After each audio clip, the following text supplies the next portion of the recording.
So here we are with Ethereum, guys, and let's dive into the monthly time frame quickly for Ethereum. So you do have three black rows, the same pattern that Bitcoin is dampening out, and you're about to make this 10 and the 20 EMA crossover. So the question really is this month gonna be amazing, and then you pump to the upside to go to $2,500? There's a technical target for Ethereum to go to $2,500. If you do so, that would be amazing to go up here, and that means Bitcoin could have actually even moved to 33,000 or 30,000 as well. You could even see Bitcoin moving up there, so that Ethereum can move up to this place as well, because we do know that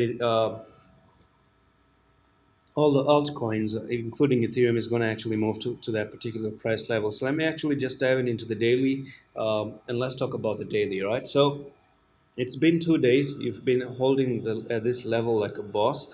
So the last time you crossed this level, went up, came down, and you're back testing things, and that's really good. That's pretty good. Today's Thursday. We can expect a little bit of a pumps to the upside as well. Now the thing is, if you do come down and take 1552, okay, which is going to be a drop from 1624 to back to that level, which is going to be a 4% drop to the downside, then I reckon you're really looking for a deep correction down to these levels. Maybe perhaps you might make a very big correction to the downside, and you want to be careful, because on a weekly time frame, let me tell you one thing. On a weekly time frame, you don't want to end up looking like this. You don't want to end with a red candlestick like that. Of course, it can change, and if you do end up in a red candlestick, it's going to be bearish sign, unless you don't come up and break the highest part of that bearish level, which is going to be 1679. You break it out, and then you're good to go on a weekly time frame, right?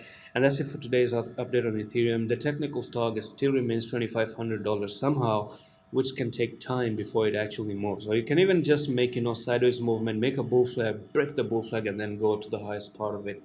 And that's it for today's update on Ethereum. Let's move on to the next coin, which is going to be Solana.